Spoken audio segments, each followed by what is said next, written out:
Jaya Gopi Janavalabha Girivaradhari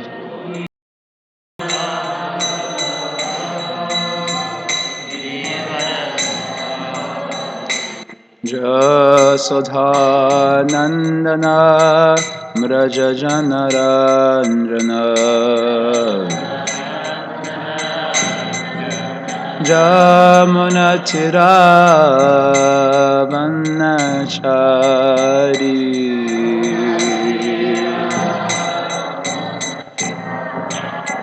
Jaya Radha Madhava Kunja Bihari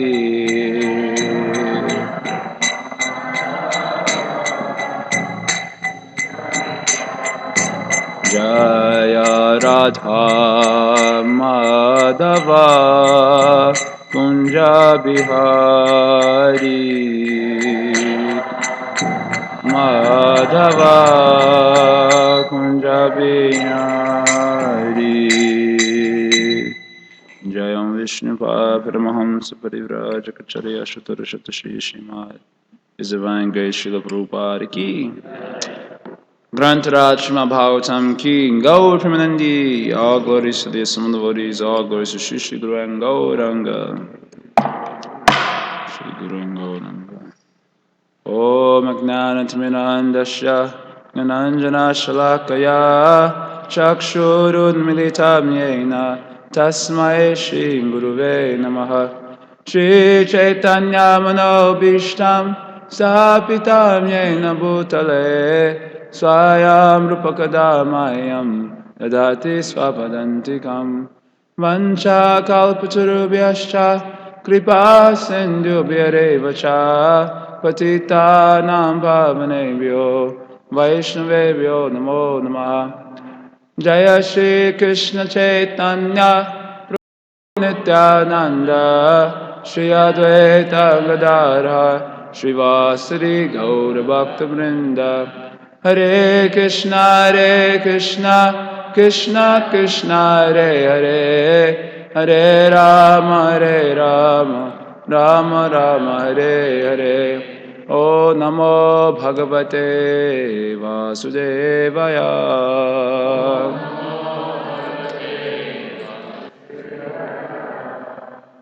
O Namo Bhagavate Vasudevaya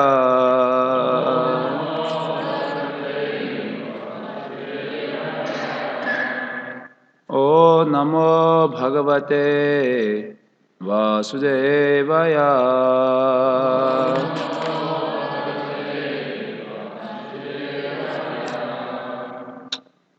Srimad Bhagavatam Canto 6, Chapter 2, Text number 39. Iti chatta sunirvedha Kshana sangena sadhushu Gangadhwaram upeyaya Mukta sarvanubandhana Iti jata sunirvedha sadhushu Gangadhwaram upeyaya Mukta sarvanubandhana Iti jata sunirvedha Kshana sangena sadhushu Gangadharam upeyaya Mukta sarvanubandhana Iti jata sunirvedha Kshana sangena sadhushu upeyaya Mukta sarvanubandhana Mothers iti jata sunirvedha kshana sangena sadhushu gangadvaramupeyaya mukta sarvanubandhana iti jata sunirvedha kshana sangena sadhushu.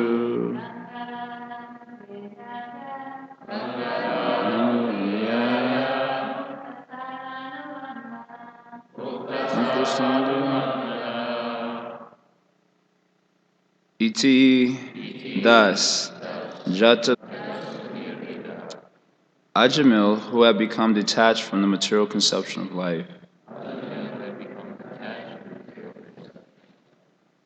Kshana Sangena, by a moment's association, Sadhushu, with devotees, Gangadwaram, to Haridwar, the doorway to Hari, because the Ganges there, Haridwar is called the Gangadwara. Upeyaya went, Mukta, being freed from Sarva Anubandhana, all kinds of material. Translation and purport by Srila Prabhupada. Translation, because of a moment's association with the Vishnu Dutas, Ajamil detached himself from the material contamination. Thus free from all material attraction, he immediately started for purport. The word Mukta Sarvanubandhanaha indicates that after this incident, Ajamil, not caring for his wife and children, went straight to Haridwar for further advancement in his spiritual life. Our Krishna consciousness movement now has centers in Vrindavan and Navadvip, so that those who want to live a retired life, whether they be devotees or not, can go there and with determination give up the bodily concept of life. One is welcome to live in those places for the rest of his life in order to achieve the highest success by the very simple method of chanting the holy name of the Lord and taking prasad. Thus, when we come back to Godhead, we do not have a center in Vrindavan and Sridham Mayapur are better for devotees than any other places. The Chaitanya Chandrodaya temple offers one a good opportunity to associate with devotees. Let us all take advantage of this. Ki Jai. So the verse begins with et, thus. So you don't start a sentence off with thus. Like I don't start my class off thus, because that would be bewildering. So it refers to the previous statements. So previously, before this verse, before this section of verses, we heard the Vishnudutas chastise Yamaraj man for improper leadership, improper understanding of principles by which you govern the universe. And the reason they chastised them is because although they had a good understanding of Trigunya Dharma, or religious principles which are within the material world, they didn't have any understanding of transcendental religious principles. So after chastising them for that, that was the first 6 verses. Then in verse 7 through Kaimutya Nyaya, the logic of how much more so, is by chanting a semblance of the name, you can get all these results. What to speak of chanting the real name of Krishna? Even if you don't chant with faith, what to speak of chanting with faith, and so on. In this way, they glorify transcendental principles by highlighting the semblance of the holy name of Krishna. So then, after that, the Vishnudutas told them to release Ajamil, which they did, and the Yamadutas reported to Yamaraj the incidents that took place, being bewildered. And then after that, Ajamil began to repent and also express his gratitude for the opportunity that he had received. And after repenting in that way, now he's going to perform sadhana to Lord Narayana. Before he was also chanting Lord Narayana's name, but he was not doing it to indicate the Lord. Now he will chant the Lord's name, indicating the Lord. Now he will perform sadhana bhakti. Understand? So now the next section of verses deals with Ajamil's practice after this association with the Vishnudutas and Yamadutas. That was also association. It was a type of Sangha that indirectly inspired him to really get serious about Krishna consciousness. So that's the next section of verses. It details his practice after this conversation that the Vishnudutas and Yamadutas had. Okay, follow, everyone follow. That's the chronology of the chapter. So in this particular verse, it says, so iti jata sur nirveda. So after he gave up the material conception of life, we discussed yesterday that the root cause of all suffering is the bodily concept of life. If you detail all the suffering that you've ever been through, you can trace it down in the bodily concept of life. So if you can give up the bodily concept of life, you can give up all suffering. There would be no suffering if there was no bodily concept, if there was no false ego, if there was no material desires. Material desires are themselves a form of suffering. But to speak of trying to pursue the desire, which leads to so much other types of suffering. But just to have the desire itself is so much suffering, isn't it? Have you experienced when you hanker for something that you don't have yet? That hankering is itself a great cause of misery, isn't it? Just hankering and not having it, that itself pinches the heart like anything. And then once you have to work hard to get it and still you're not getting it, very much double suffering, isn't it? And then once you get it and it doesn't even satisfy what you thought it was going to do, that's triple suffering. 3 times you suffer. By hankering, you suffer. Then by endeavoring, so much misery you have to undergo, 2 times suffer. And then you get what you want, you're like, oh, this is not what I want, 3 times suffering. Isn't it? Yeah, it's like this. Just like sometimes you romanticize about what it would be like to be in a relationship. Everyone romanticizes, isn't it? Isn't it? If you don't have one, some thought coming to the mind. So that hankering itself causes misery, especially if you're in like the brahmacharya ashram or something. Then Prabhupada called it a delika ladu. I don't, anyway, I can't really understand this by Prabhupada saying, but he said delika ladu is a special type of ladu that when you don't have it, you suffer because you want it. And when you eat it, it causes stomach problem. So either way, you suffer. So you romanticize about some relationship. That is itself suffering. Yes, we see. Devotees also, they suffer. Should I? Should I not? These are the pros, these are the cons. They suffer. Then they finally start trying to get wife or get a husband. That is processes much suffering for many devotees. Now they have internet grihasta, .com to try to find out if you can find some wife or husband like that. That process is itself great suffering. So the desire suffer, then you go through the process that is suffering, and then you finally get a wife. You think finally I've achieved it. Then you're like, or a husband, he's like, oh, what is this fellow? What is this woman? I need another one. This one is not good. Then divorce is coming. So 3 times you suffer, isn't it? All of this is due to bodily concept of life. It starts there. So iti jatas nirveda. After giving up the bodily concept of life, how is he able to do that? Actually, here it's translated the determination to give it up. Now he's determined to give up this bodily concept of life. How did he get that determination? By association with the devotee for even a moment. Kshana sangena sadhushu. He got the determination by a moment's association with devotees.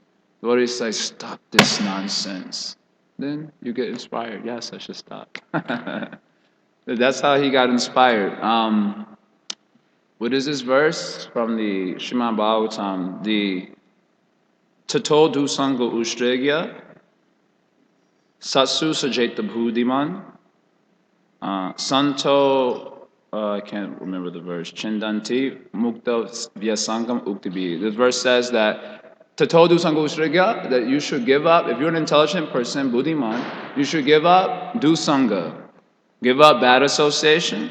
You should give it up completely. And you should associate with Satsu, Sajeta Buddhiman. If you're intelligent, you should associate with sadhus. And who is a sadhu? Sadhu is one who uses his words to cut at the mind's dangerous attachments. Understand? Chindanti means to cut. Chindanti, manovyasanga uti. Manovyasanga means the mind's dangerous attachments. And what is a dangerous attachment in this material world? What is a dangerous attachment? A satsanga, the body. What is a dangerous attachment in this material world? Anything. That's the answer. Anything. Because Prabhupada says even if you have an attachment to a gulab jamun, you have to come back to taste it. If you should be thinking, I'm attached to having galubjaman, then Krishna is so kind. Prabhupada says this, Krishna is so kind that he will give you another material body so you can taste your galubjaman. So any attachment can be dangerous in this material world. Yes, that is the correct answer. So Mana Vyasanga, the mind's dangerous attachments, sadhu will cut. Yes. He cuts at the mind's dangerous attachments. So by that moment's association with a sadhu, he gained the determination to give up the body concept of life. Mukta sarva anubhandana, being free from all kinds of material bondage. He went to the gateway of Hari, Ganga Dwara Upeyaya. Ganga Dwara Upeya means the gate of Hari, the doorway of Lord Hari's abode, Haridwar, where the Ganga is first coming out. And that way he will go there to practice sadhana bhakti. Understand? Simple. This is the meaning of the verse. Prabhupada points out in the purport that in our Krishna consciousness movement, we have these places in Vrindavan and Sri Mayapur where people can retire there. And whether they're devotees or non-devotees, but they can retire there and easily perfect their life by chanting Hare Krishna, taking a little prasad. Simple. When you get old, especially like Ajamel, 88 years old, it's time to go. And when you get old, you go to Braja or Navadvip Dham and you perform sadhana bhakti. How do you perform sadhana bhakti? Chant Hare Krishna, take a little prasad, sadhana bhakti. Then suddenly you'll go back home, back to Godhead, and Prabhupada ends the purport saying, let us all take advantage of this opportunity. Let us all take advantage of this opportunity. But in order to do that, you have to be free from mukta sarva anubhandana, all these sorts of material bondages. Like, example given here in the purport, wife, children, society, friendship, love, all those things you have to become free from. Otherwise, you will not want to go. You'll not want to go. Lord Brahma says that my material desires, for those who do not have bhakti to Krishna, he says this in his prayers to Krishna in the 14th chapter. For those who do not have bhakti to Krishna, then their material desires remain like thieves. Their homes with so many nice curtains and carpet and nice chairs to sit on, their homes remain like prison houses. And their attachments to their family remain like foot shackles. That's not a very nice picture. If you don't have bhakti to Krishna, then your desires are like thieves. They steal away what? Time, happiness. You have no bliss when you have material desires. Material desires give you no peace of mind. As you fulfill one desire, another one is coming up. Like Ravana, you cut off one of his head, two more come up. So material desires like that. So material desires steal away one's bliss, and then household, usually. For those who are non-devotees, for those who are non-devotees, those homes, they look very nice, isn't it? You go to the suburbs, you see all these beautiful homes. And sometimes you feel like, wow, maybe I should get married. Because you think you might have a home like that. But those homes are prison cells, actually. You should see them like that. Nothing but a prison cell. If you go over someone's house, newcomer, everything looks nice because program is going on, so everything they'll put on the show, makes it look nice. But you should see this is prison cells. It's like going to the state penitentiary. That's how you should look at it. So once I'm going to a new home program, it's like going to the state penitentiary. That's how you should see. Without devotion, there's no bhakti there. And their attachments to their family, foot shackles. There's time to renounce everything. They say, no, there's so many things left undone. Don't go anywhere. You say, okay, you're not go. In this way, you remain bound up. But if you free yourself from all these things, then you go to the gateway of Hari, Haridwar, Vrindavan, Mayapur, and you perfect the human form of life. That's mentioned here. Any questions? It's mentioned here.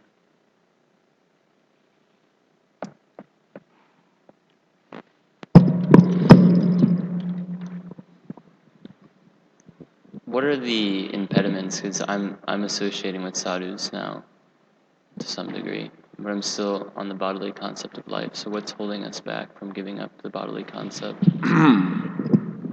Well, giving up the body concept usually happens in stages.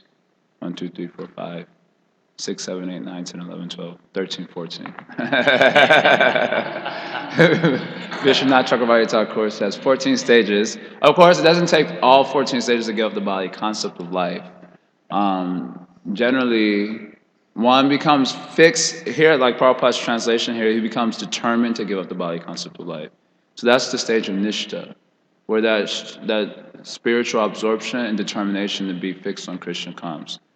Ekagra. Ekagra means the mind has 5 states. One state of the mind is called ekagra, which means just one pointed attention. So at the stage of nishta, that happens, and where the body concept has very little influence upon the person. There are still desires that pour into the mind like rivers. Krishna describes this, but it doesn't influence his mind. He doesn't allow it to influence his action because he's fixed on the actual goal of life. So that happens at the stage of nishta. So you can say nishta is a stage of Brahmabhuta realization, where there is sobriety in the face of duality. Dhirashtatranamuyati. Krishna says a sober person is not bewildered by the duality. That's nishta. He has that realization. This is all duality. He does not become bewildered. But only at the stage of bhava is ignorance completely eradicated. Ignorance is destroyed at the stage of bhava, where you have realization of your own swarup in relationship with Krishna and so on. But at the stage of nisha, bodily concept will be very much dissipated. So we're associated with sadhus. Why it's taking long? One answer is because it takes time, stages. Another answer is because of offenses. It may be slowing down the progress of our realization.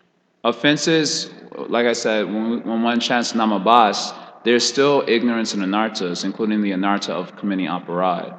And those things will not be detrimental because you're not maybe intentionally doing so, but it slows down progress. So there are offenses there. It slows down movement toward these sorts of realizations.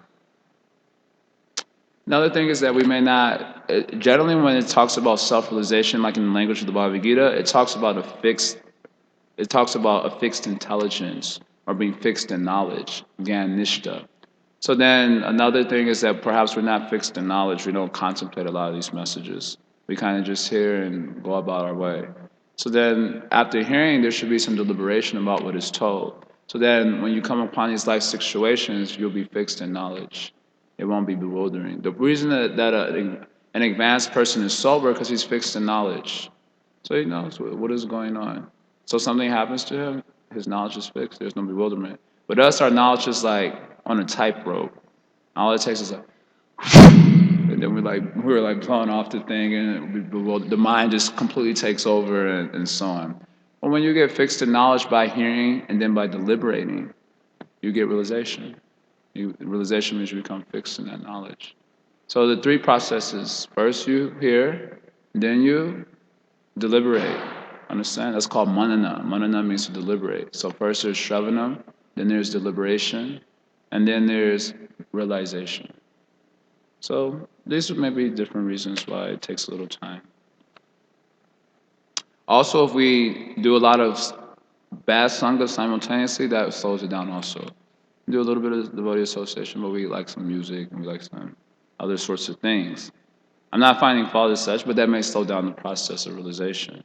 It's like trying to put out light a piece of log and pouring water at the same time. So these may be various reasons why that realization takes some time.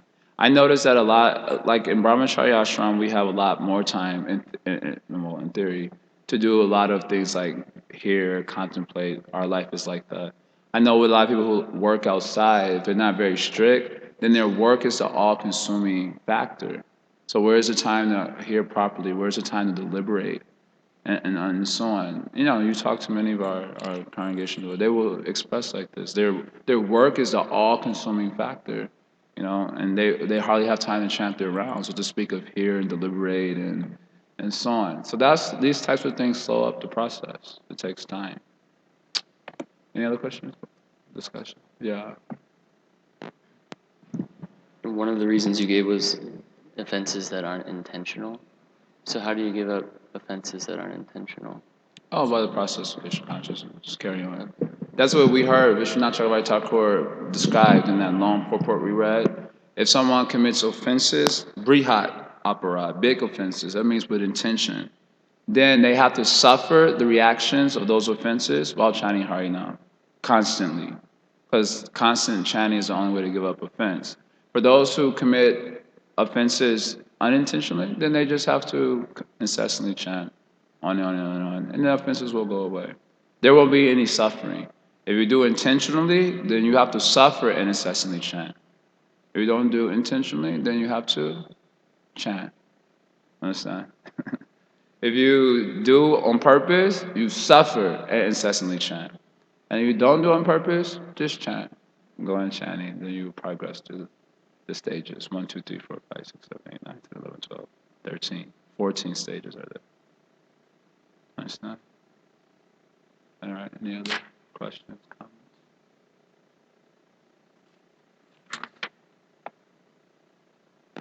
comments? Going back to that point, not to harp on it, but what would be the difference between like committing opera and like maybe a conditioned state and one that's more intentional with like the means to cause some type of emotional or Yeah, physical. that is the difference between intentional and unintentional.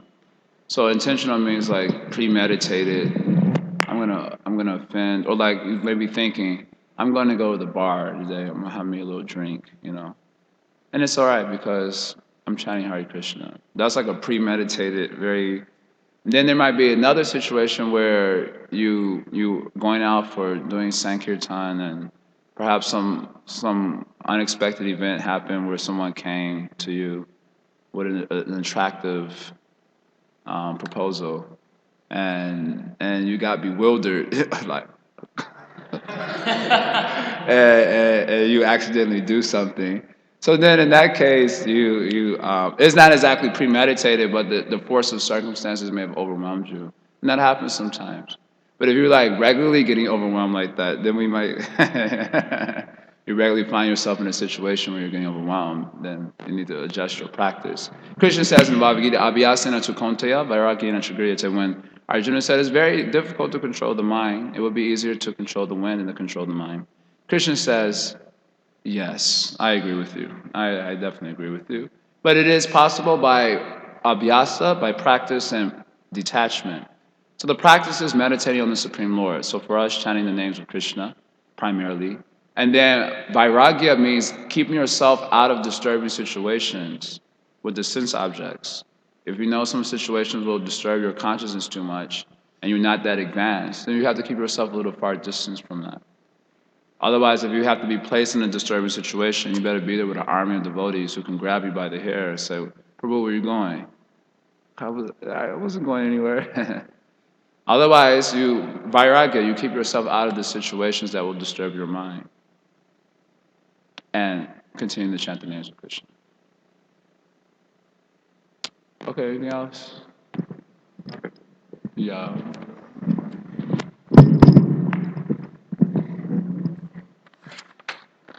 Something that I heard and it was very inspiring for me was like material desires will be there, but don't act on them. Like when we act on them, that's when we slip. Like, Yeah. But that's easier said than done. That but is it is possible. Like small certainly. things, yeah. It's Like we are possible. when we are reaching out for the 10th gulab jamun, we can say, okay, material desire is there, but let me not act on it. Yeah, or we're reaching out for the 10th corruption and no one's around to find fault with me. Shy. So some material desires are easier to resist than others, and what makes it easier said than done is that, like I often mention, the mind is like that little kid who keeps poking at you, trying to get your attention. You're having a conversation with another adult, and the kid is like, and then you have to resist that. But and then he gets a little bit more aggressive sometimes. So he like jumps on your leg and starts, and then you're like, what? So the mind is like that. Sometimes it's just like poking. Sometimes it's really pulling, and you feel quite helpless. You're just less like, all right, I'll give in. So it's much easier said than done. Acting on the material desires is definitely not, but it happens. So therefore, abhyasa, by continued practice of remembering Krishna and avoiding those situations where we know we'll be quite disturbed. Simultaneously, that really means getting a positive association that will keep our mind actually focused on Krishna. Then it's not so bad. It's not so horrible. Okay, next verse. Text number 40. Y'all ready? Didn't bring the computer today, huh? Satasmin deva sadhana asino yogam astita pratyarithindriya gramo yuyoja mana atmani.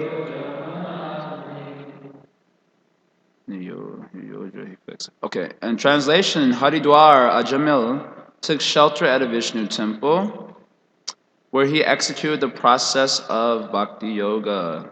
He controlled his senses and fully applied his mind in the service of the Lord. Purport, the devotees who have joined the Krishna consciousness movement may live comfortably in our many temples. Probably like that, don't you? Like that notion. May live comfortably in our many temples and engage in the devotional service of the Lord. Thus, they can control the mind and senses and achieve the highest success in life. This is the process descending from time immemorial. Learning from the life of Ajamil, we should vow with determination to do what is necessary to follow this path. All right, everyone ready? Let's vow. Dear Krishna, Bolo, I make a vow to you this day that with determination, I would do what is necessary to follow the path that Ajamil followed. I have my fingers crossed. Or was that we should make a vow to the deities like that? Of course, we make vows and break them all the time, but we should make a vow that with determination we will follow this path. So, what is this path that Ajamil followed? So, sa tasmin deva sadhana asino yogamasita. So, in the first verse, today's verse that we started with, he went to the gateway of Hari. So, what did he do at that place? Haridwar. So he went to a temple of Lord Hari. And asino yogam asita. He began asana, sit down. Means he settled there and performed bhakti yoga. And what was his practice? Pratyahara. This is important. Pratyahita indriyagrama. He began to, pratyahita means to withdraw the senses. So like in the 8-step yoga system, you have this pratyahara stage. Pratyahara stage means the senses which are usually going outward, you should draw them inward. And when Krishna describes this pratyahara stage in the Bhagavad Gita, it's a very famous verse. He says, whatever the mind wanders to, you should bring it back under the control of the self. This verse is a description of pratyahara. So in other words, if the mind goes out 10 times, then bring it back 10 times. If it goes out 1,000,000 times, bring it back 1,000,000 times and then take rest. You'll be tired after that. This is called pratyahara. Pratyahara means withdrawing the mind. When the mind is wandering, you withdraw it within the self. So withdrawing the senses inward. Yuyoja mana atmani. Then he fixed his mind on Krishna. And that way he practiced devotional service. That's what this verse says. That's what he did when he got to Haridwar. This is the process descending from time immemorial. Any questions? So you wanted to say something? Horrible. Thank you. Sorry. I was just thinking of that verse in the second chapter where Krishna describes the yogi as a tortoise who can withdraw his limbs into his shell. On the topic of pratyahara. Sure. Actually, the word in this verse is asino. So I also thought of that verse in relationship to this word. Because Arjuna asked Krishna, how does he sit? Asa. He actually asked, how does he sit? Does he sit in the lotus posture or half lotus? That is the meaning? When Arjuna asks, what is the state of one who is in samadhi, absorption? What is his language? How does he sit? How does he walk? Does he walk very slowly or does he walk briskly? That is the meaning? Asina means, how does he control his senses? And so in answer to that, Krishna gives this analogy of a tortoise. So just like a tortoise, he withdraws his limbs within the shell, and no one can force him to draw them out. Even if you take the shell and start... He is protected. No one can force the limbs out of the tortoise. So in the same way, the transcendentalist should be so controlled that even when the object of the sense comes before him, if I don't need it for Krishna consciousness, I will not do it. That's deep. Like I don't need that 10th galupshman for my Krishna consciousness. But try telling that to the mind at the time of the 10th galupshman is right before you. It's not so easy. So yes. All right, let's see my next question. So yeah, we just said that it's easier to control the wind than the mind. Yeah, Arjuna said like this. Okay, and here it said just 10 times it goes out, just bring them back like 10 times. So, or we should at least try to do that. Not so easy. Yeah, we better do that. Otherwise, we're going to be in trouble, in due course. We'll be in trouble. So is there a process how we get them back, or? Well, our process is try to focus on Krishna. So it's just like the mind is wandering, and then, okay, come back mind, and then wanders, come back mind. Whether we bring it back by, we sublimate that sort of contemplation with another type of contemplation, one that involves Krishna. That's really the process of sadhana for bhaktas especially, that they think of Krishna. So sometimes you give yourself a little space, like we go out, let's say for Harinam, and book distribution, and we call it the morning program. So we're busily engaged, but then we give ourselves that little bit of space, a half hour, to kind of relax, like I was mentioning yesterday. So that time the mind's like, yes. Because he said, I don't need more than a half hour to take you out. A half hour is more than sufficient time. And then you go to sit down, and if you don't sleep that time, then the mind's like, zoom, zoom, zoom, zoom, zoom. And so bringing it back is the process. So how we bring it back? Prabhupada said 24 hours we have to think of Krishna. Look, of course, it's not so easy. But then how do you bring your mind back? You bring it back by thinking of Krishna. Okay, let me learn some verses this time. Okay, I didn't really get the discussion last night, so let me look over that right now. Or if anything, let me take rest. The mind will preach, of course, in your dreams also, like I mentioned yesterday, but it's usually not as effective as a waking life, although sometimes it can be. Also, we have experience. Is that okay? It's our process to think of Krishna. Anything else? So this is his sadhana, the next verse. Text 41. Tato gunebhya atmanam viyugyatma samadhina yuyuje bhagavadhamni brahmanyanubhavatmani.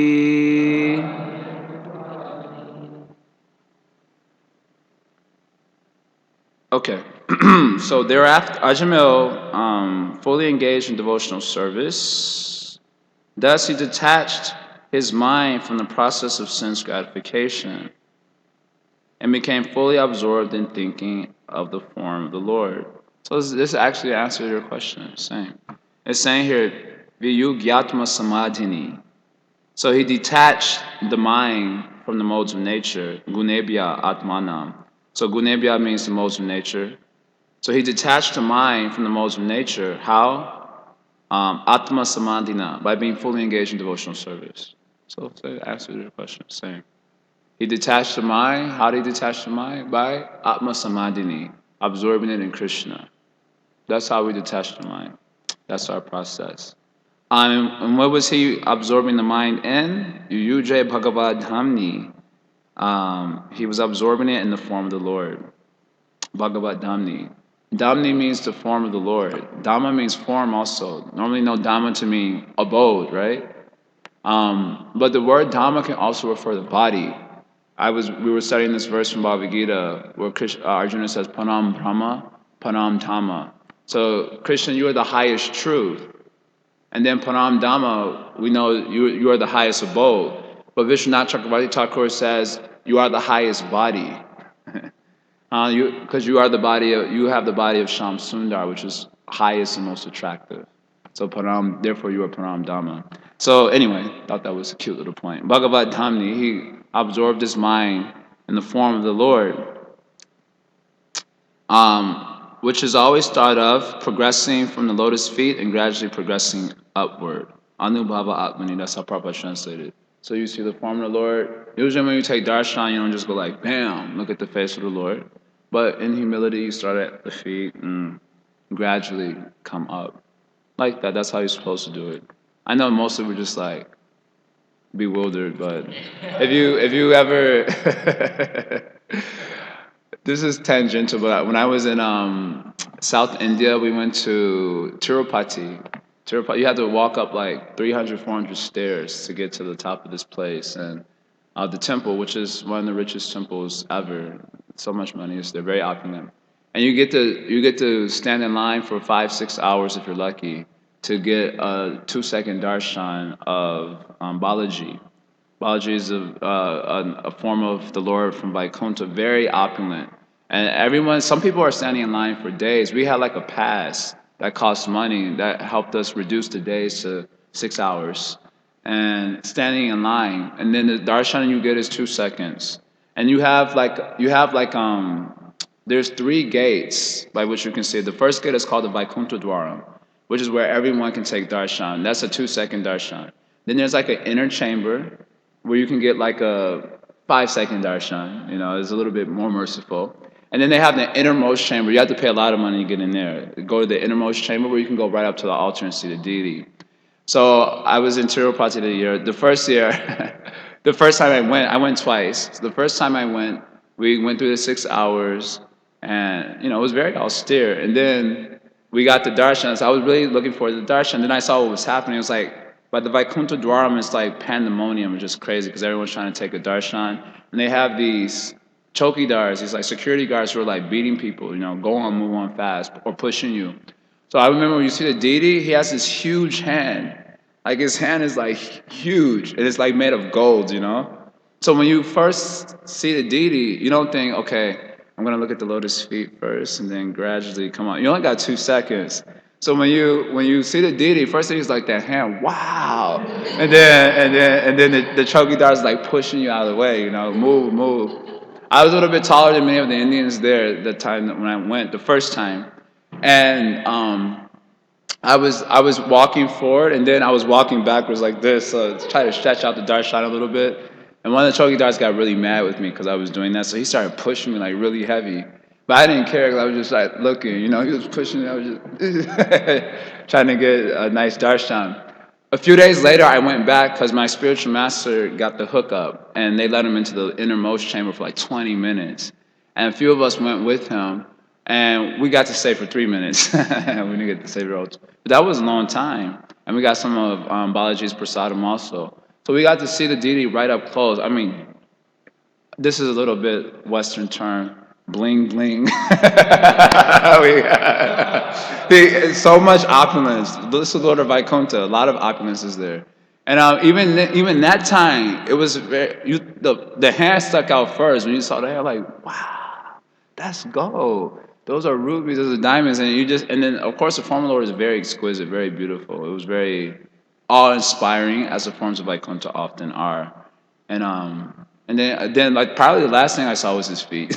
Not the proper way of doing it, because there's just so much. It was just so much opulence, and it attracted you on so many sides.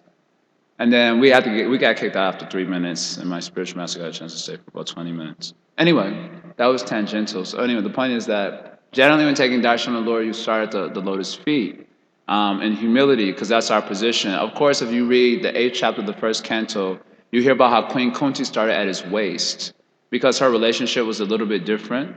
So she didn't feel comfortable, it seems, looking at starting with his feet. Started at his waist and then went to his feet and up. But anyway, so I guess according to your relationship, there's different application. But our relationship right now is not present, at least from our side. And so in humility, one generally starts at the lotus feet of the Lord and looks up. So this was his sadhana. He detached his mind from the modes of nature by absorbing his mind in the form of Krishna. Anubhava Atmani, progressing from the feet upwards. So here's the purport. If one worships a deity in the temple, one's mind will naturally be absorbed in thought of the Lord and his form. Yeah, naturally you'll be absorbed, right? You have that experience, right? Anyway, there is no distinction between the form of the Lord and the Lord himself. Therefore, Bhakti Yoga is the most easy system of yoga. Yogis try to concentrate their minds upon the form of the Supersoul, Vishnu, within the heart. But this same objective is easily achieved when one's mind is absorbed in the deity worship in the temple. In every temple, there's a transcendental form of the Lord, and one may easily think of this form. By seeing the Lord during arti, by offering bhoga, and by constantly thinking of the form of the deity, one becomes a first-class yogi. This is the best process of yoga as confirmed by the Supreme Personality of Godhead in Bhagavad Gita, chapter 6, verse 47. Yoginam api sarvesham mad gete nataratmana shraddhavan bhajate yomam sameyuktatomamataha. Quote, of all yogis, he who always abides in me with great faith, worshiping me in transcendental loving service, is most intimately united with me in yoga and is the highest of all. That's the end of the quote. The first class yogi is he who controls his senses and detaches himself from material activities by always thinking of the form of the Lord. So, I have kind of mostly more or less explained this verse, but the form of the Lord is transcendental, it's not different from Krishna. And then Jaya Dharma Bhaktivinoda Thakur describes how the deity form comes about in the conversation with Muslims who don't appreciate deity worship. One thing he points out is that they say, how can you have a form of the Lord made of material elements? This might be an important question for some of us. How is it you're worshiping matter and you're just calling it God? Isn't that apotheosis? Apotheosis means where you elevate some person or something to the platform of God, like ad hoc or arbitrarily. So isn't that apotheosis? You just put some material elements together and say, this is a form of God. So Bhagavatam Thakur gives a very interesting argument there to the Muslims. He poses a question to them. Are you completely free from lust, anger, etc., these sorts of material contaminations of the mind? So the answer was no. So if your mind is not completely free from those material qualities, those are qualities of the material nature, lust, anger, and so on. So if your mind is not completely free from material qualities, then whatever you're thinking of and calling it God is also having material qualities. That's a good argument. Whatever you're thinking of and saying that is God, that is also material because it's filled with the material qualities.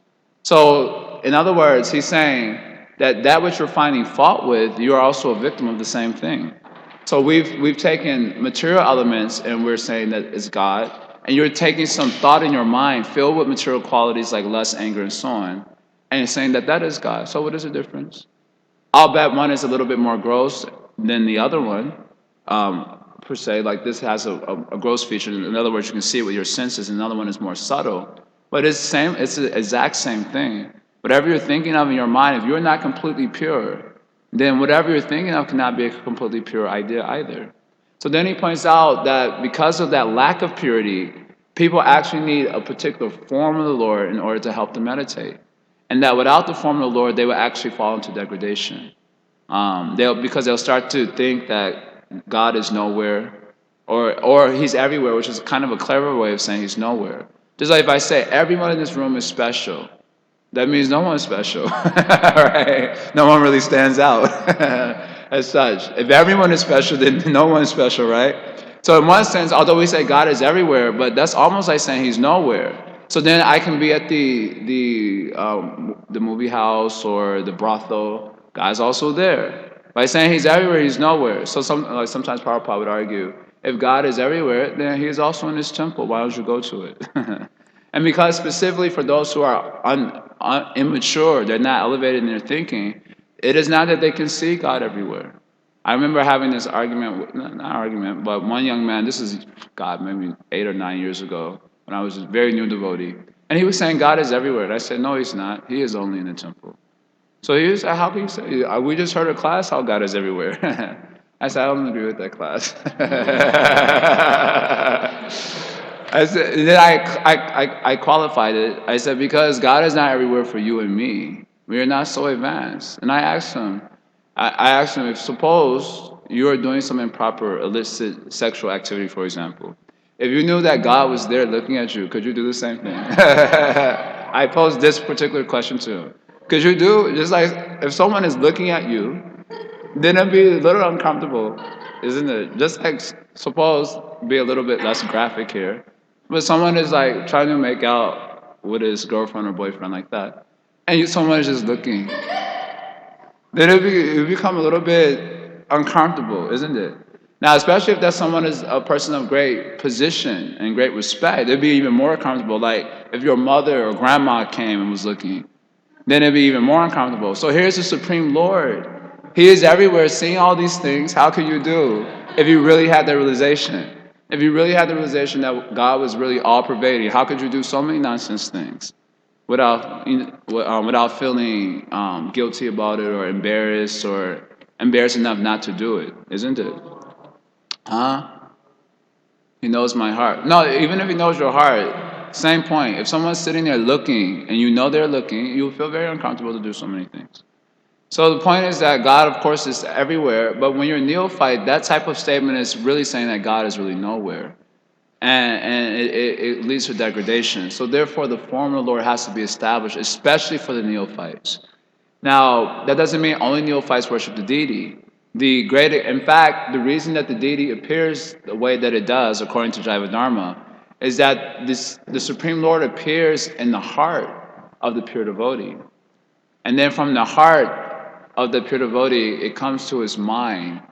And then he will give a projection of what the deity should look like by drawing or by some process like that.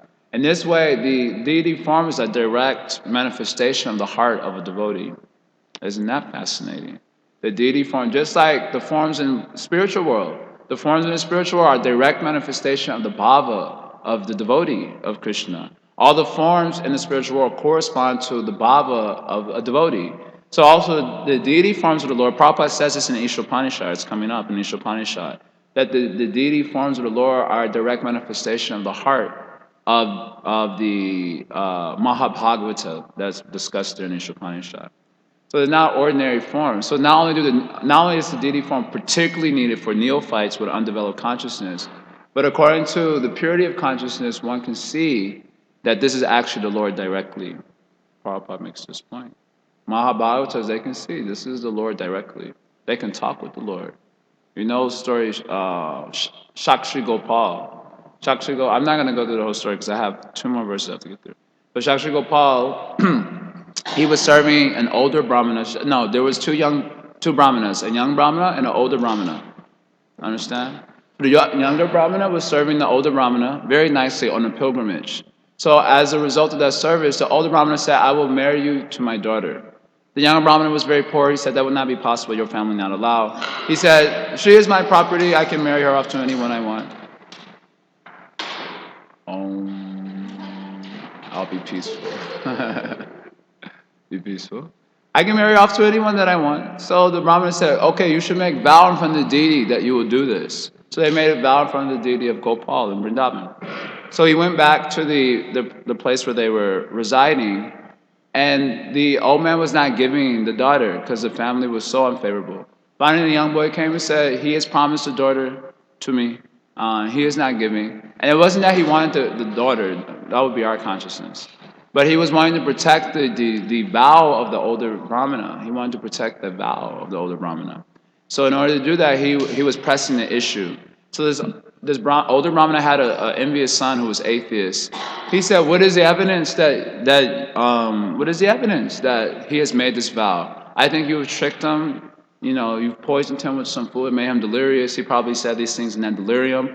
Or where is the evidence?" So then the younger Brahmana said, he is said in front of Gopal. Gopal was the witness. So the older Brahmana's son was like, well, can you bring him here to claim witness to this thing? So the younger Brahmana said, yes, I will bring him. So then the older Brahmana's son was like, very good, you know, how he will bring the deity. So then the younger Brahmana traveled so much distance, went to the deity, and said, now you have to come to claim witness to this event. You have to come. So the deity said, how can I come? How can a deity walk over there? He said, if you're talking to me, you can walk also. What is the big deal? If you're talking, then you can also walk. What is the problem? And so Prabhupada says, the deity was defeated by his devotee. He was defeated. So he said, okay, I agree to walk, but you can't see me walking. you walk in front of me, I will follow behind you. He said, well, how? And you have to offer me one thing of rice every day. So he said, how do I know that you're walking behind me? He said, you'll hear my ankle bells that time. But if you turn around, whenever you turn around, that place only I will stop there. I will not go further. And this way he brought the deity to, I forget the location. And the deity claimed witness. So this is for a very advanced devotee. He could have discussion with the deities. Yeah. If we're having discussion with deities, everyone would think we're crazy. And that might be true also. But in advanced soul, he can actually talk with the deities. He can actually talk with the deities. So Prabhupada is saying that this is the easiest method of yoga, to concentrate our minds on the form of the Lord. In fact, as Krishna also says in Gita, Klesha Adhikataras Tesham, if you try to meditate on something that doesn't have name, that doesn't have form, that doesn't have qualities, that doesn't have activities, how you will do it successfully as a conditioned soul. If you don't meditate on the Nam Rup Guna Lila of Krishna, then you'll meditate on the Nam Rup Guna Lila of some ordinary man. That is going on. So this is the easiest method of engaging the mind in Krishna consciousness. You think of the deity. Oh, I have to buy food for the deity. I have to, oh, it's a little hot. I have to get an air conditioner for the deity. And that way the whole activity comes around pleasing the deity. Oh, I have to sing for the deity. These are my times for singing for him. He likes to be, he likes to hear lullabies at the end of the night. For Jagannath deity, you see our Jagannath deity is very small. Ayendra Prabhu lived here in Chicago for 2 years. And we heard from Kalki Prabhu that he used to take the Jagannath deities we have here, and before putting them to rest, he would rock them, because they're very light. He would rock them and he would sing to them before putting them to rest. And he used to do like that. Now, if anyone sees you doing that, they'll chastise you severely. But but such was Ayendra Prabhu's consciousness, he used to rock the deities. Even his Nitai Satri Sutra, they're very big deities. He used to put them to rest too. And in the beginning days, he used to actually lay them down. He would massage their limbs. This is the easiest way to think of the Lord. Bhakti yoga, like this. Bhakti yoga.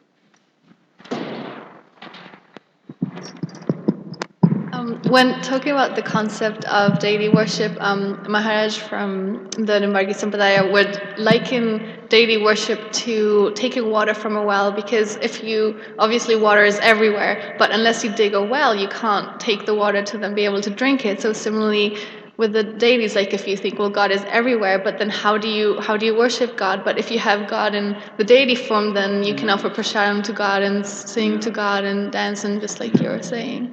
Yeah. Yes, but this is especially important for neophytes, because we don't have that perception of God's pervasiveness. Any other questions? Comments? This is Ajamil Sadhana we're hearing about. We have about 5 minutes before the class finishes, 8:30. Any questions? Are you understanding everything? This is his spiritual practice. That's all we're hearing about, his spiritual practice. What was his practice? Understand? Understand? Next verse.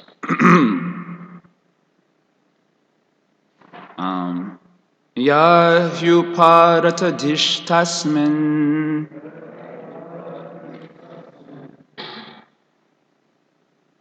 adrakshit purushan pura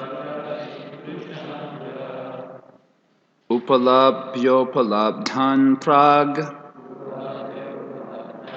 vavande shirasadvija.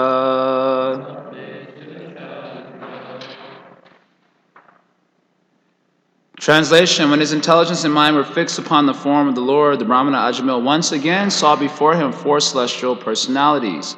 He could understand that they were those he had seen previously, and thus he offered them his obeisances by bowing down before them. So now his attainment. We heard about his sadhana. Now we're hearing about his sadhya, what he attained. What did he attain? Vaikuntha. Purport: the Vishnudutas who had rescued Ajamil came before him again when his mind was firmly fixed upon the form of the Lord. The Vishnudutas had gone away for some time to give Ajamil a chance to become firmly fixed in meditation upon the Lord. Now that his devotion had matured, they returned to take him.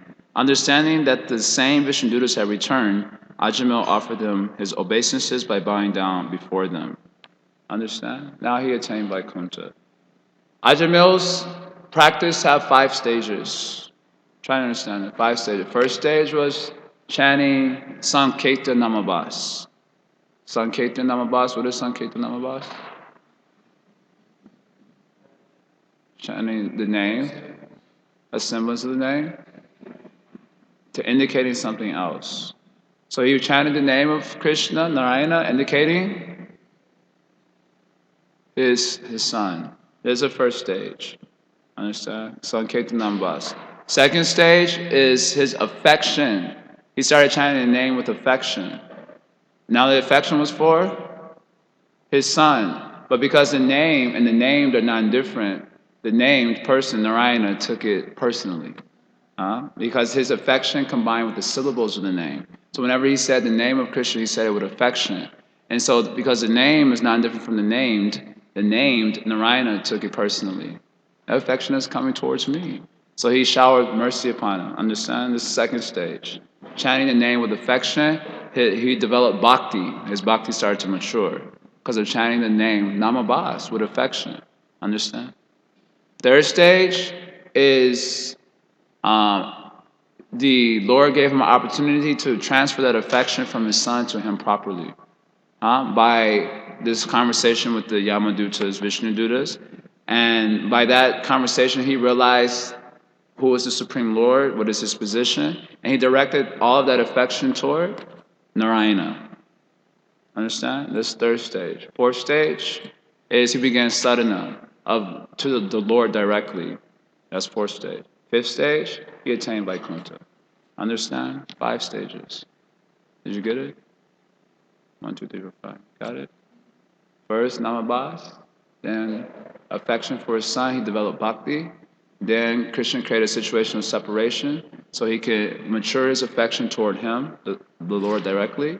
Then he performed sadhana, when that intensity in Haridwar, and then he attained the Lord, last stage. 5 stages. Understand? It would be a question. 5 stages. We don't count the time when he was a brahmachari, when he was chanting the name. We don't count that time. We don't count that. We describe, because in that time he was like a Karmakanda Brahmana, and because he took bhakti as a secondary auxiliary practice to his Karmakandiya things, that type of chanting was aparad actually. We discussed that in Vishwanath Chakravarti Thakur's purport. That point was discussed. He did not develop any bhakti there. But aparad, yeah.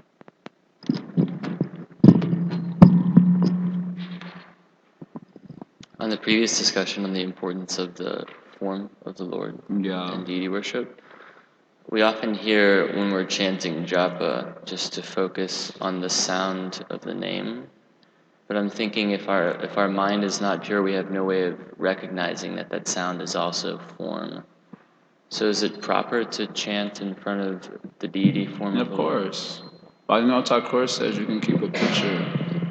Whatever form gets you going in Krishna consciousness, whatever form of the Lord, maybe some picture of the Lord or some picture of the deity form of the Lord, kind of whets your appetite for Krishna consciousness, then you can chant with that picture in front of you. Like that. Yes. Bhagavatam Thakur says he says like this in Harinam Chintamani. Any other questions?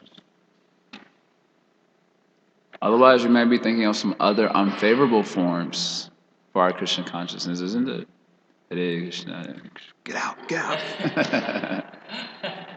That's why when you see devotees shaking their head, it's not because of absorption. It's like, get out. Get out. I'm being accosted here. I can't get it out. So they're able to see some form of the deity or some form of the Lord. Yes. Anything else? Last verse. Hitva kalevaram tirte Gangayam darshanad anu Sadhya swarupam jagrihe Bhagavat parshvavartinam. Translation: upon seeing the Vishnu Dutas, Ajamil gave up his material body at Haridwar on the bank of the Ganges. He regains his original spiritual body which was a body appropriate for an associate of the Lord. So the verse said, Hitwa Kalevaram Tirte, so in that Tirta, in that holy place, Hitwa Kalevaram, he gave up the body, the material body. When did that happen? It happened Darshanana Anu, after taking darshan of these personalities, the Vishnudutas. Then, Sadhya, he immediately gained a spiritual body, Swarupam, that was fit for associating with the Supreme Lord. Bhagavat Parshvavartina. That's what the verse says. So, purport. The Lord says in Bhagavad Gita, chapter 4, verse 9, Janma karma chame divyam evam yoveti tattutaha taktva deham punar janma naiti mamiti sorjuna. Quote, one who knows the transcendental nature of my appearance and activities does not, upon leaving the body, take his birth again in this material world, but attains my eternal abode, O Arjuna. That's the end of the quote. The result of perfection in Krishna consciousness is that after giving up one's material body, one is immediately transferred to the spiritual world and one's original spiritual body to become an associate of the Supreme Personality of Godhead.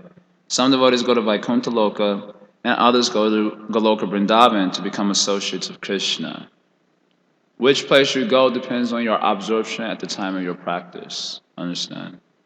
Wherever you are contemplating at the time of your practice, then that result you will get as your perfection. Narottam Das Thakur says this. So if you're meditating on Vaikuntapati, the Lord of Vaikuntha, then you go to Vaikuntha. If you meditate on the Lord of Goloka Vrindavan, then you go to Goloka Vrindavan. But that process is a little bit more tricky. I'm not going to go into that right now. You don't exactly go direct. You kind of go in a, kind of like this. You have to first take birth in Krishna's Bhoma Leelas, wherever he's doing his traveling road show in the material world. And then you have to associate with some of Krishna's Nitya Parikar, so they can help you further culture prema, the higher stages of prema, which is not possible in a material body. And then after you perfect it there, then you go to Goloka. Anyway, so it's a little bit roundabout way. If you think of Vaikuntapati, you go to the Lord of Vaikuntha. If you think of Krishna and Goloka, you go to Krishna and Goloka Vrindavan, understand? So that's what he got after he saw these Vishnu Dutas. That was his bhajan, was like that. So he got the result of his bhajan. He went to Vaikuntha, greeted by the Vishnu Dutas. Yes. Hold on, before you ask your question, I wanted to see if there was another point. Yes, that's basically the point. This is the result of perfecting Krishna consciousness. Whatever you think of in your bhajan, you will get that in your perfection. Yaya tamam prapadyante, tam sudaiva bhajamyaham. Krishna says, as you surrender unto me, then I will reciprocate in the same manner. So if you approach Krishna as enemy, he'll kill you. Oh, he's reciprocating. And if you approach Krishna as a friend, then he'll be your friend. Okay, let's be friends. You want to play leapfrog? I like leapfrog. And if you approach Krishna as a parent, then he'll be the child. This is when you perfect, of course. And if you approach Krishna as lover, he'll agree to be the lover. As you approach, my reciprocation is the same kind. If you approach Krishna as Brahman Paramama, you get Brahman Paramama. Like that, Shantarasa. So whatever you want, you can get it. Not right away, you have to go through the process, but you'll get it. So, what do you want? That question you have to ask yourself. How do you like your Krishna? It sounds a little mundane, like how do you like your ice cream? How do you like your Krishna? Therefore, you have to hear about Krishna and you can see, how do you like your Krishna? Then that will greatly inspire your chanting, actually. That's the reason we should hear about it at some point. It will greatly inspire your chanting. How you like your Krishna. So you guys, you can go. Finished?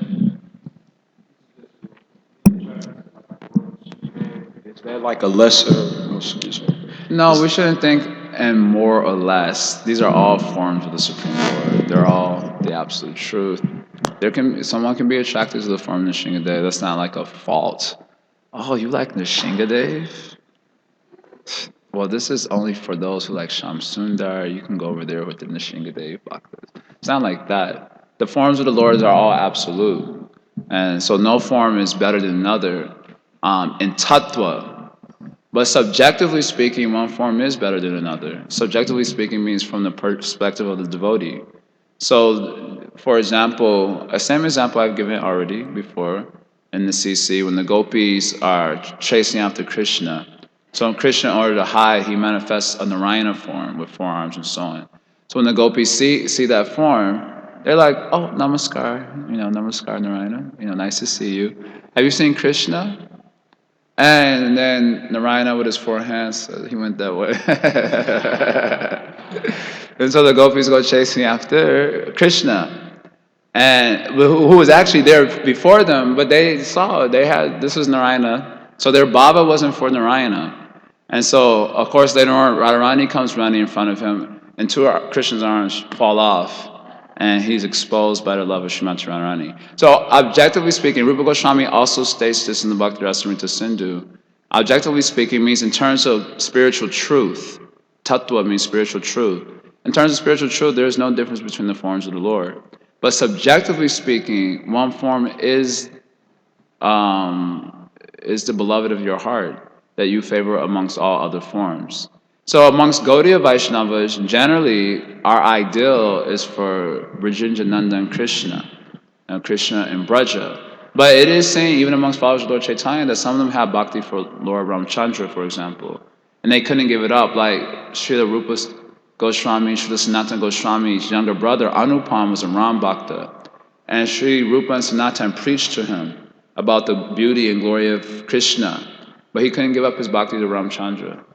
He would rather die than give up his bhakti to Ramchandra. So subjectively, the devotee will experience his form as the best. I've heard by some devotees that you don't know what your sarup is until you're at a mature stage, but you might have some affection for something that may be outside of what your personal relationship is as it is revealed to you.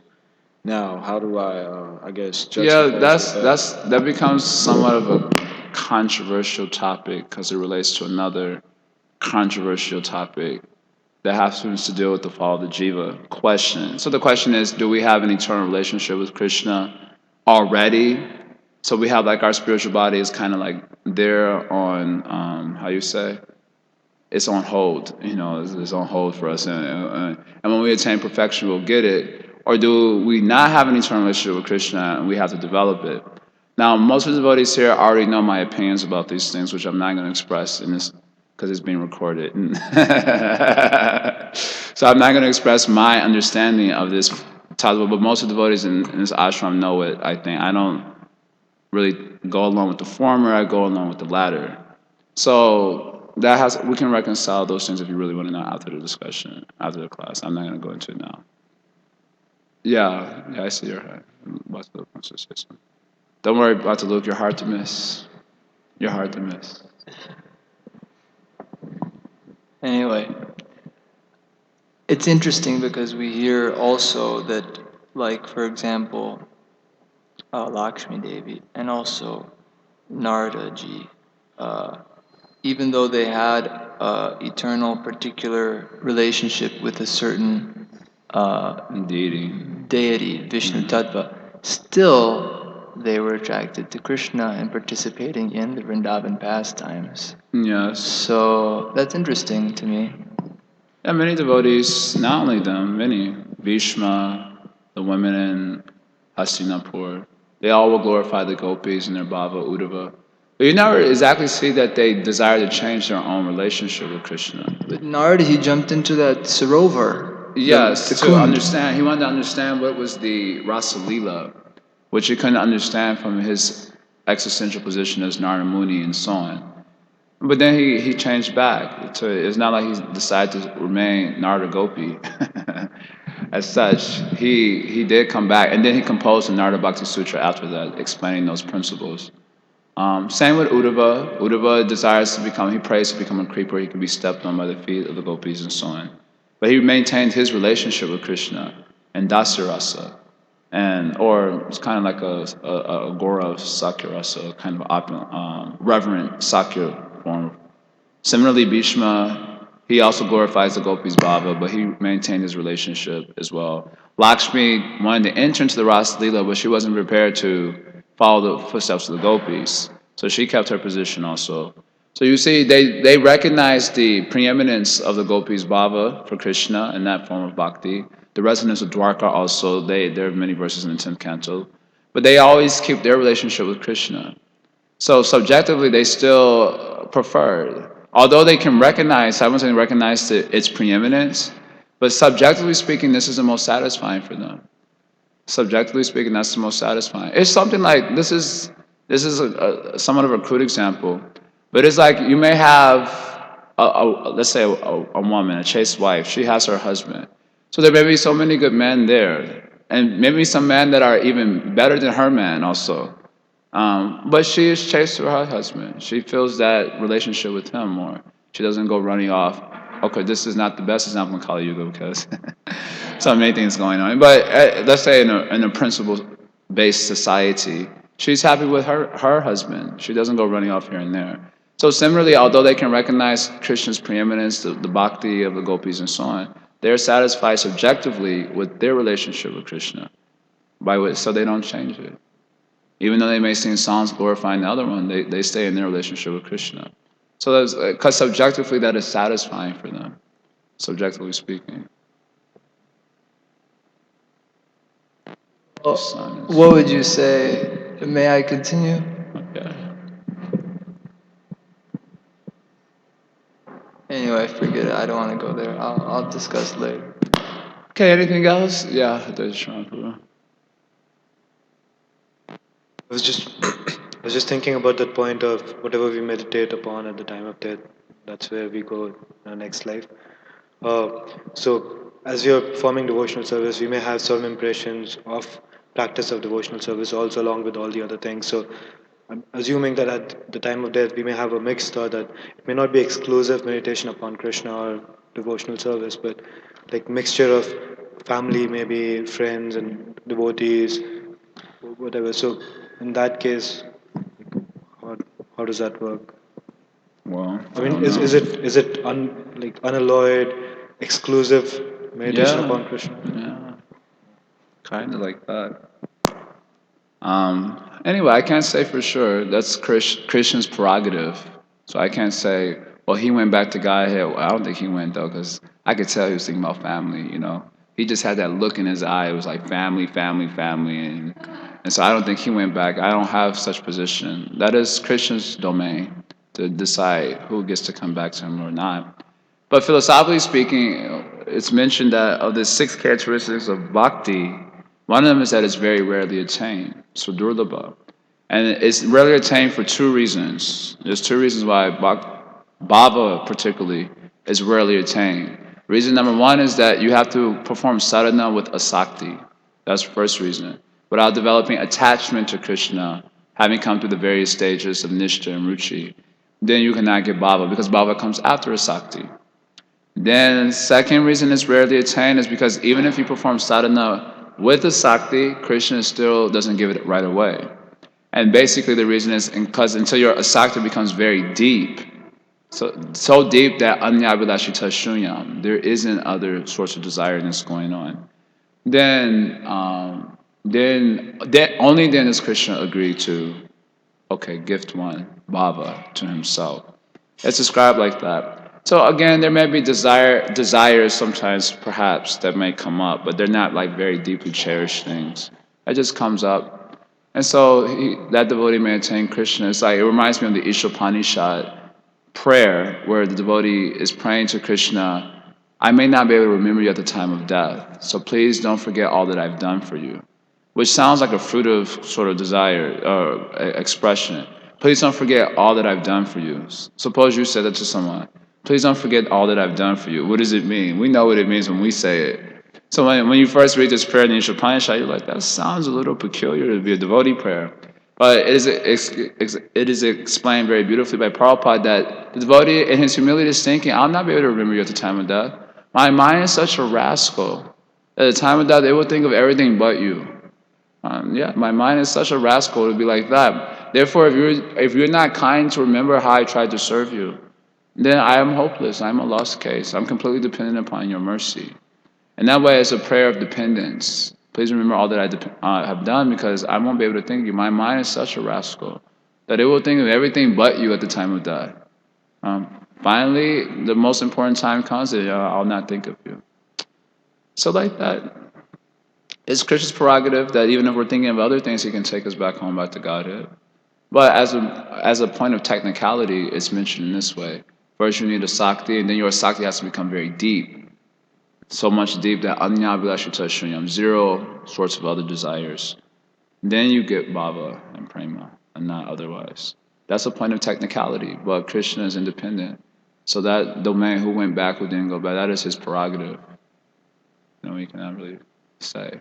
But we should know for ourselves the actual science, so we don't think that Kripa is all. Kripa, attaining perfection by Kripa, only 3 examples are given.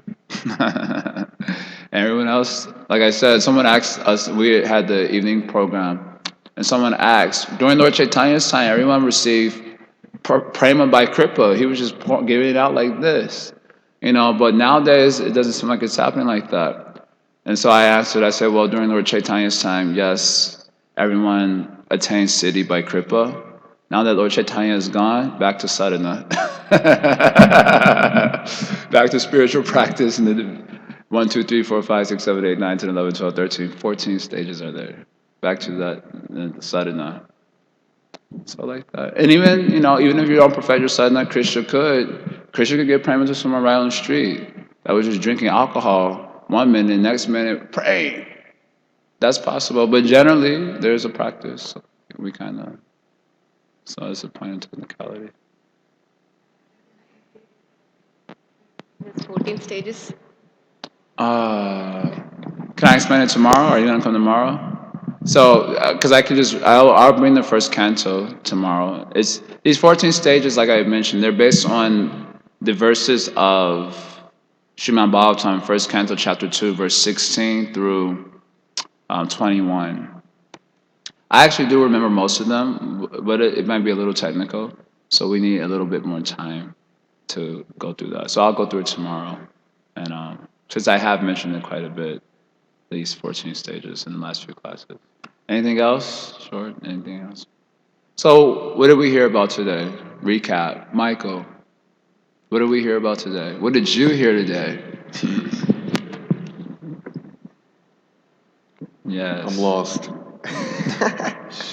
No, in essence, you don't have to go into all the points. And overall view, what did we hear about today?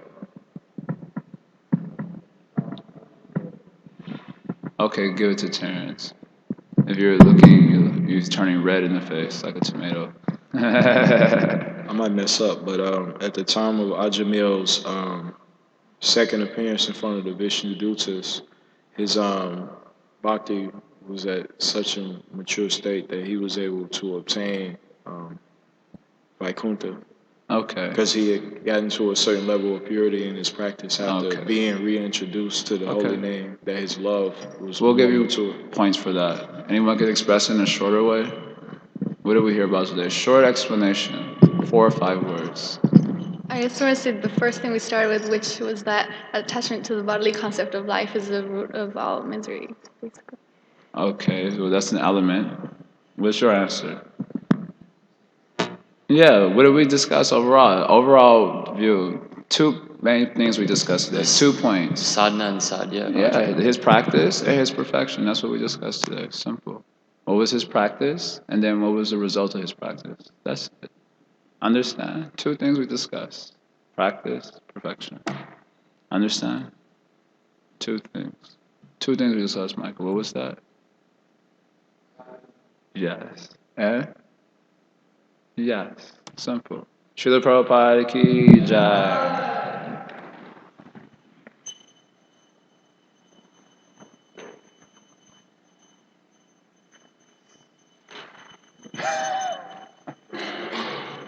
I know everyone's brain dead. That's why I'm also brain dead. The sun burning.